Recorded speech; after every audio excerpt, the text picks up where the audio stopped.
Cualquiera diría que están ustedes juzgando al fiscal general del Estado, este juez que está juzgando esto, 15 años después, aún no sabe quién es M. Rajoy. Con lo cual, cualquiera diría que están ustedes juzgando al fiscal general del Estado con el juez de Rajoy, con la fiscal de Ayuso.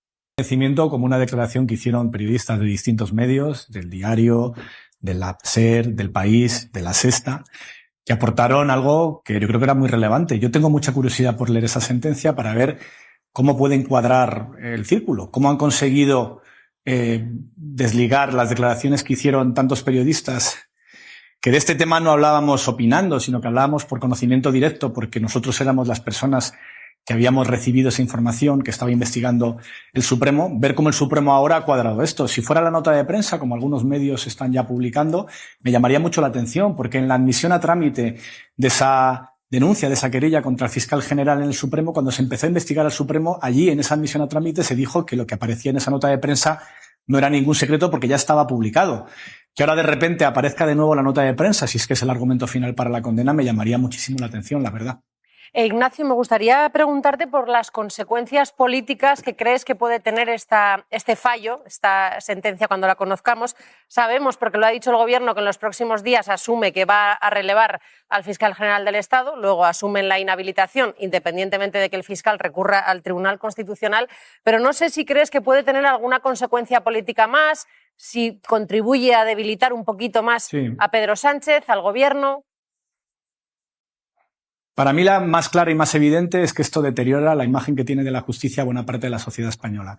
Antes hablabais de que es una condena que no es por unanimidad. Hay 2 votos particulares que están en contra y 5 que están a favor de la condena. Son 2 votos de juezas progresistas, las únicas que hay en ese tribunal, frente a 5 conservadores.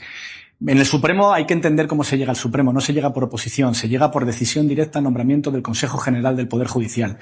Esto, que en el Supremo la mayoría sea 5-2, en prácticamente cualquier tribunal que escojas, en cualquiera de las salas del Tribunal Supremo, es consecuencia directa de 30 años de estrategias de bloqueos cuando perdían las elecciones por parte del Partido Popular, que les ha permitido nombrar a muchísimos más jueces, los vocales nombrados por el Partido Popular. Y eso después se ve en estas sentencias. A mí me hubiese gustado que esa sentencia, fuera la que fuera, fuese por unanimidad. Por unanimidad.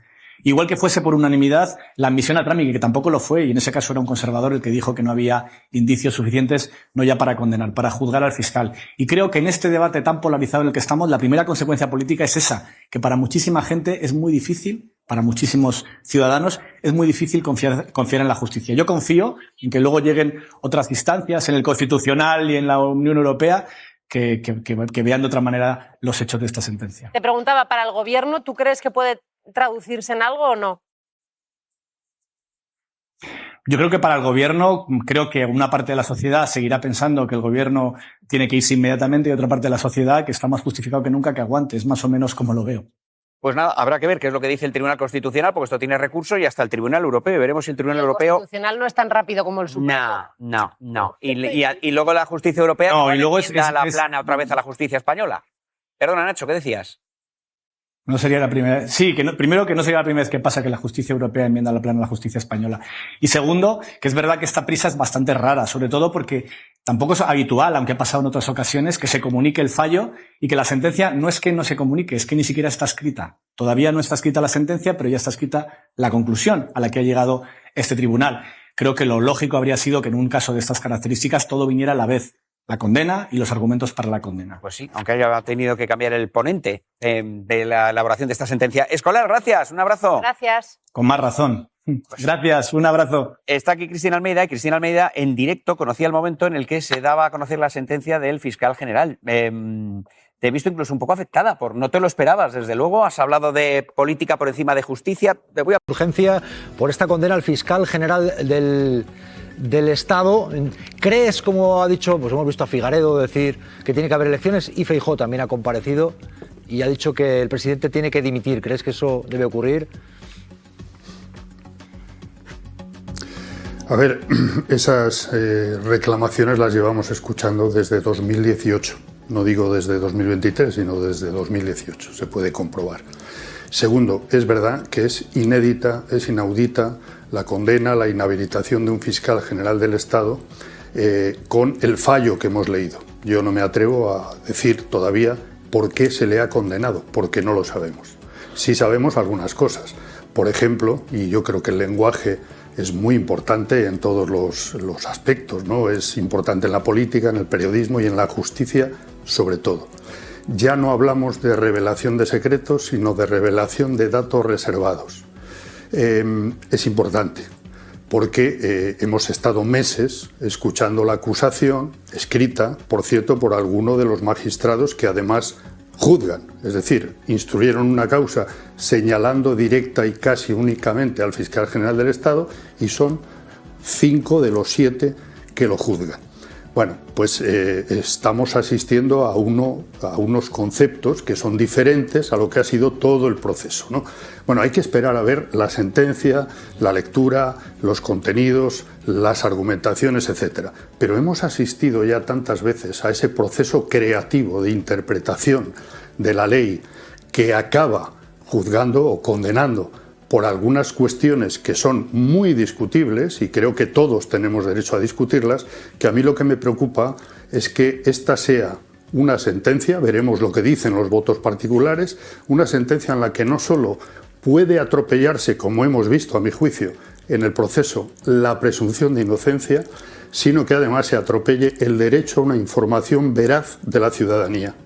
Porque es muy importante. Si al final en la sentencia vemos que se vuelve otra vez a discutir la licitud o no de una nota informativa, ya que no se ha podido demostrar la filtración de un correo, creo que es muy grave y que merece un debate público amplio, más allá de que tenga el Gobierno que sustituir a un fiscal general y que decidir cómo afronta este desgaste, que me parece el primero que lo tiene que afrontar es el mundo de la justicia, es el prestigio de la justicia y el prestigio en general democrático. Nos estamos jugando mucho, a mi juicio, con esto. Sabe lo que es recibir las amenazas de Miguel Ángel Rodríguez, sabe lo que es trabajar con José Precedo, sabe lo que pasó con los periodistas. Esther, ¿qué tal? ¿Cómo estás? Buenas tardes. Pues muy bien. Yo lo primero que quiero decir, Jesús, es que hay que apoyar y defender a los periodistas que hicieron un alegato ante ese tribunal por el periodismo decente, por el periodismo que busca la verdad, por el riguroso y por el que no se deja contaminar por intoxicaciones de la maquinaria de bulos que fabricaron desde la Puerta del Sol. Creo que es lo primero que hoy todo periodista decente debería de hacer, porque tanto José Precedo como José Manuel Romero, como Miguel Ángel Campos y algunos otros que pasaron por ese tribunal, lo que hicieron fue defender las reglas mínimas del periodismo. Y el tribunal asistió impasible a la declaración de ellos, no la ha tenido en consideración hasta donde sabemos, a tenor del fallo que hemos conocido hoy, y por lo tanto yo creo que hay que seguir en ese camino. O sea, no dejemos que nos amedranten, que nos descalifiquen y que echen tierra sobre el periodismo que busca siempre con rigor la máxima verdad. Atrás quedan otros que aguanten, cada palo que aguante su vela, quienes publican en el primer instante aquellas informaciones o intoxicaciones que le llegan a la redacción de su diario sin la más mínima comprobación, que este es el origen de todo este asunto. Esther, Miguel Ángel Rodríguez, que te amenazó a ti con cerrar el diario.es, anticipó que iría pa'lante el fiscal general del Estado. Isabel Díaz Ayuso, a través de la red X, ha señalado al presidente del Gobierno. Feijóo o Figaredo han dicho que tiene que haber elecciones ya, han señalado al Ejecutivo como responsable. Incluso Abascal ha dicho que Sánchez tiene que acabar en la cárcel. ¿Cómo interpretas esto? Bueno, yo lo que creo es que da igual el día en el que escuchemos a Alberto Núñez Feijóo para pedir elecciones, porque las lleva pidiendo desde el 24 de julio del 2023. Esto es una circunstancia más. Pero sí que quiero dejar claro que efectivamente el fiscal general va para adelante, porque tendrá una sentencia condenatoria, como bien anunció Miguel Ángel Rodríguez, que tenía información privilegiada, al parecer. Pero esto no es un golpe al fiscal general del Estado. Esto es un golpe al Estado de Derecho, es un golpe a la democracia que busca única y exclusivamente tumbar, o con los votos o con las togas, al actual presidente del Gobierno. No hay nada más detrás de este caso. Y yo creo que no van a cejar en el empeño.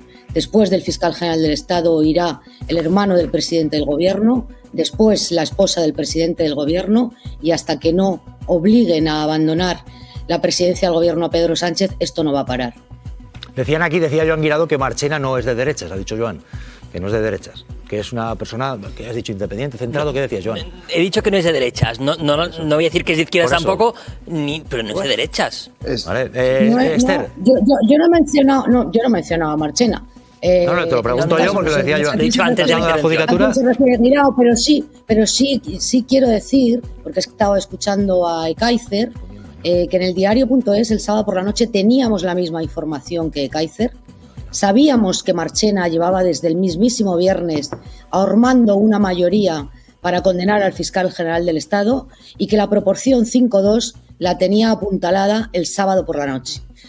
Como somos periodistas rigurosos, que contrastamos, confirmamos y que no nos anticipamos a los rumores o a las sospechas o a las intuiciones, preferimos no anticipar ese fallo, pero ya el sábado por la noche estaba cerrada esa proporción en la mayoría del fallo.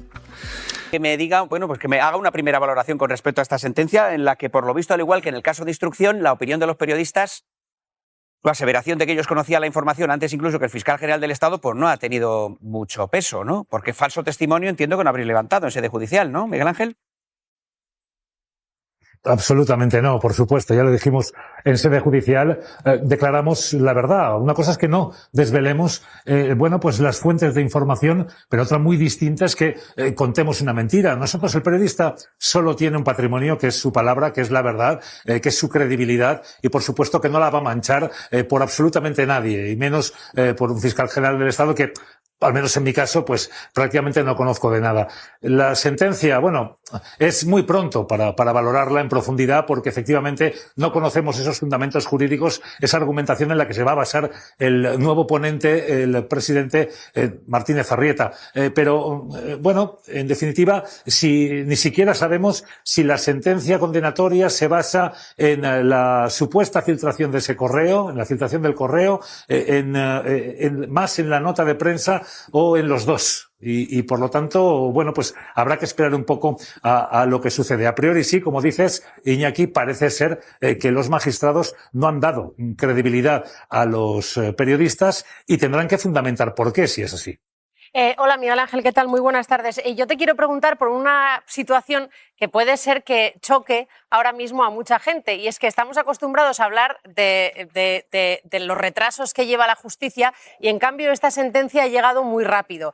Y te quiero hacer una pregunta muy sencilla. ¿Es porque en el Supremo tienen poco trabajo o porque lo tenían claro, se han puesto a debatir y de pronto han visto que las posturas eran claras? Tenerlo claro, desde luego, parece que lo tenían muy claro. Pero, Cristina, desde luego, coincido contigo, ha sido demasiado rápido. Apenas una semana después de quedar visto para sentencia, conocemos ya el fallo. Y si hubiese sido absolutoria por unanimidad o condenatoria por unanimidad, tendría su justificación que ya se conociese el fallo. Pero habiendo dos votos particulares contrarios, siendo un 5-2, eso te abre la vía a un posible recurso de Álvaro García Ortiz ante el Tribunal Constitucional, ¿no? Fundamentándose o basándose en esos votos particulares.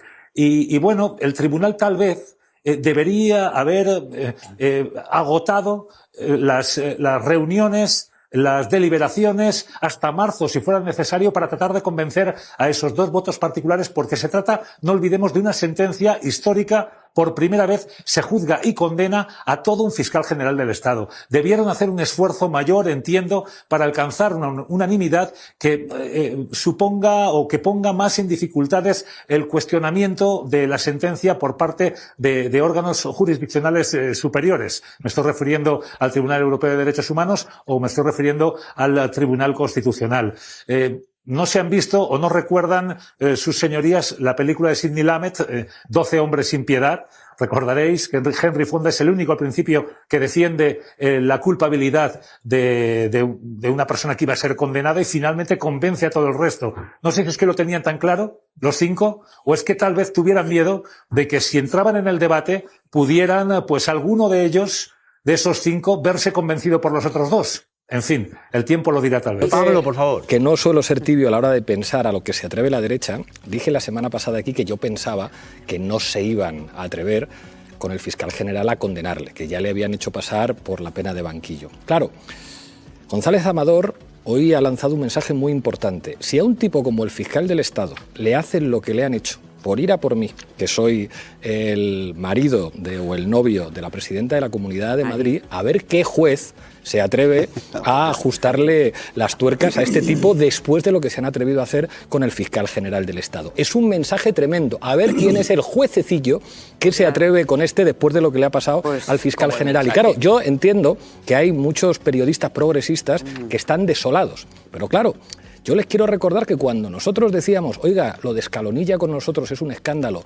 lo de García Castellón, que últimamente es tertuliano y allí le entrevista a Ferreras y Risto Mejide para promocionar su libro, es un escándalo, nos decían, uy, os pasáis mucho los de Podemos atacando a los jueces. Hoy estamos viendo lo que representa la derecha judicial en este país. Y Aroca ha dicho una cosa que es muy importante y muy fácil. Si Pedro Sánchez junta a todos los partidos que le dieron la investidura y les propone a todos, vamos a hacer una nueva ley orgánica del Poder Judicial con los 176 votos que tenemos. Ahí está Junts, ahí está el PNV, ahí está Podemos, ahí está todo el mundo. Pero hay que tener por una vez en la vida ovarios para hacer algo que le haga daño a la derecha de verdad.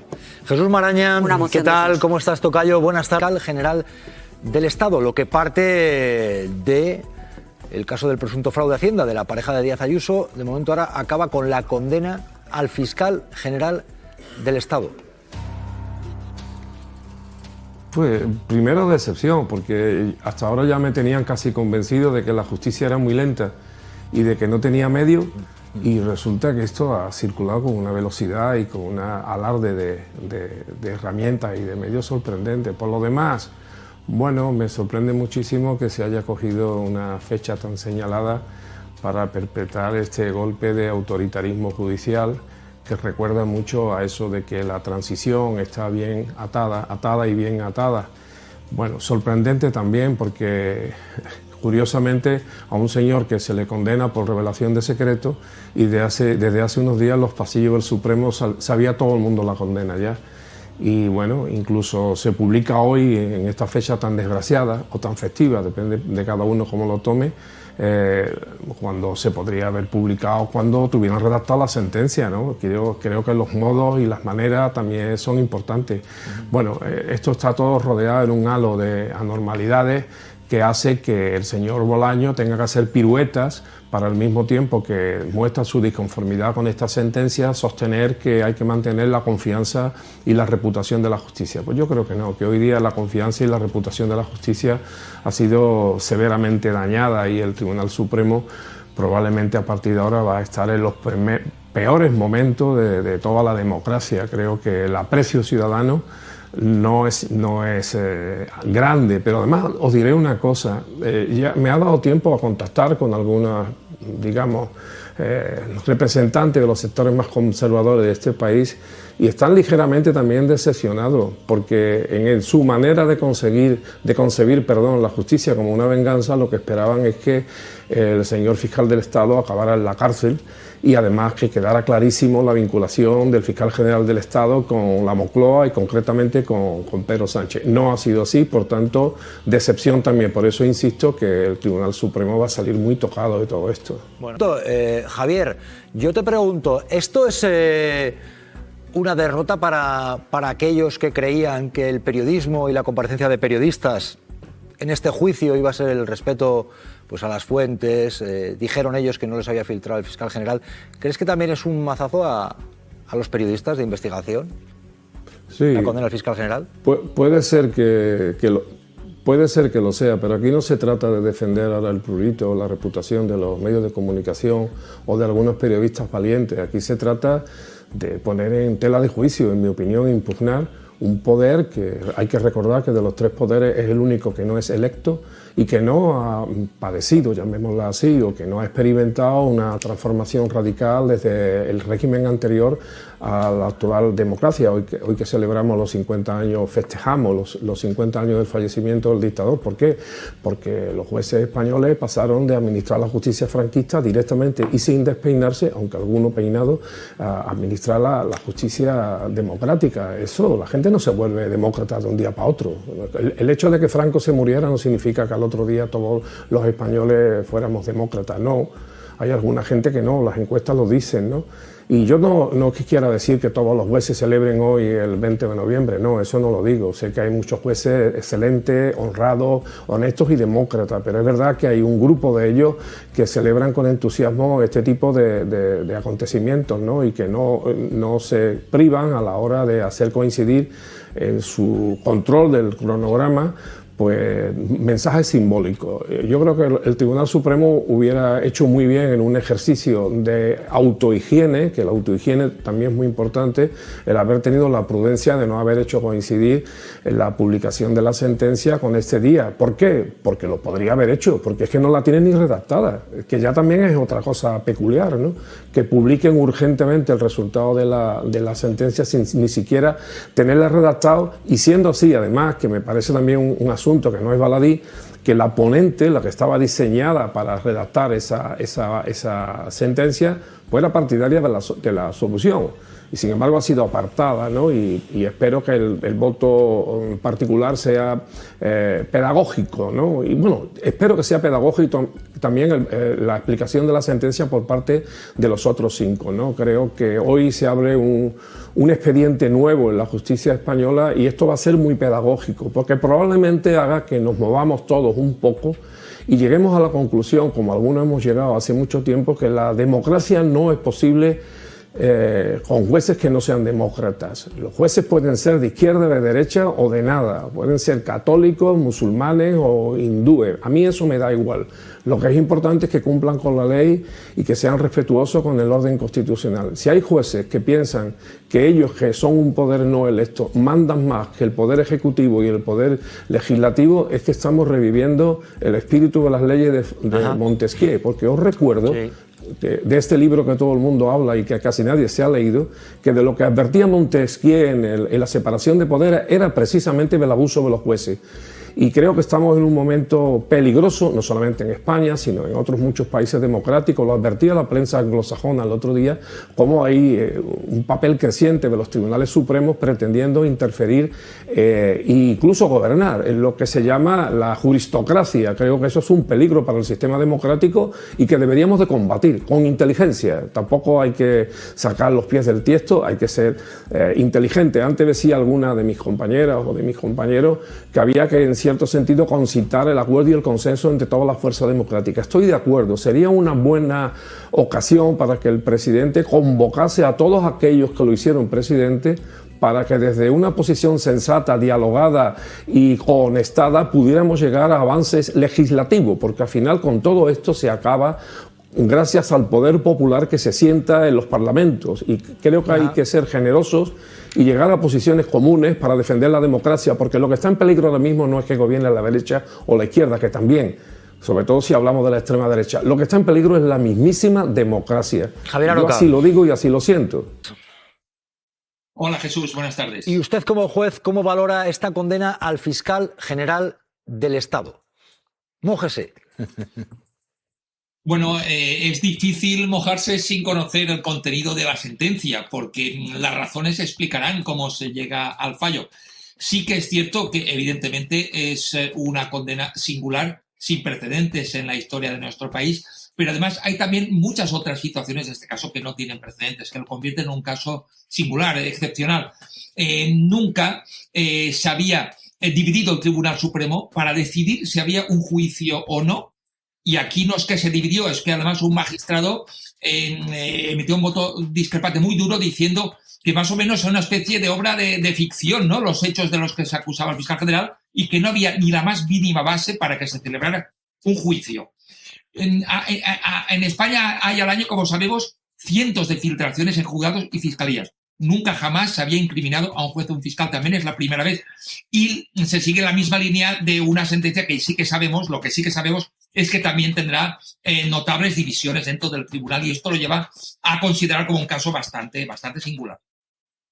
Juez Bosch, quien se pregunte ahora mismo por qué no hay una resolución judicial sobre la pareja de Díaz Ayuso, cuando hasta a través de su abogado dijo ciertamente se han cometido los delitos fiscales, y sin embargo ya se ha condenado al fiscal general, y quien diga, por ejemplo, que la justicia va rápida cuando quiere, porque es sorprendente, al fiscal general, vamos, ha sido rapidita para condenarlo.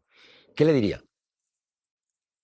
Bueno, en todo caso, la causa contra la pareja de Ayuso ya ha llegado a la fase intermedia que anticipa la celebración del juicio y todos los jueces que han intervenido en las actuaciones han considerado que hay serios indicios de delito contra González Amador. Es cierto que las velocidades no han sido exactamente las mismas, pero yo creo que se debe más bien a que el Tribunal Supremo no instruye en muchos casos porque únicamente puede actuar en supuestos de aforados, y esto explica seguramente que un juzgado de instrucción más sobrecargado no haya corrido tanto. Pero creo que el Poder Judicial sí que se ha implicado, ha analizado el caso de González Amador y ha dicho que hay indicios sólidos de delito.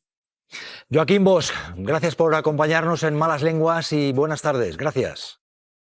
Gracias, Jesús. Un abrazo. Ojo, porque hay reacciones, hay más reacciones. ¿Qué dice el ministro Óscar López?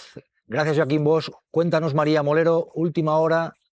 Vamos a ver lo que dice, porque hay a través de las redes sociales un mensaje que ha dicho el ministro Óscar López. María Molero, cuéntanos, María.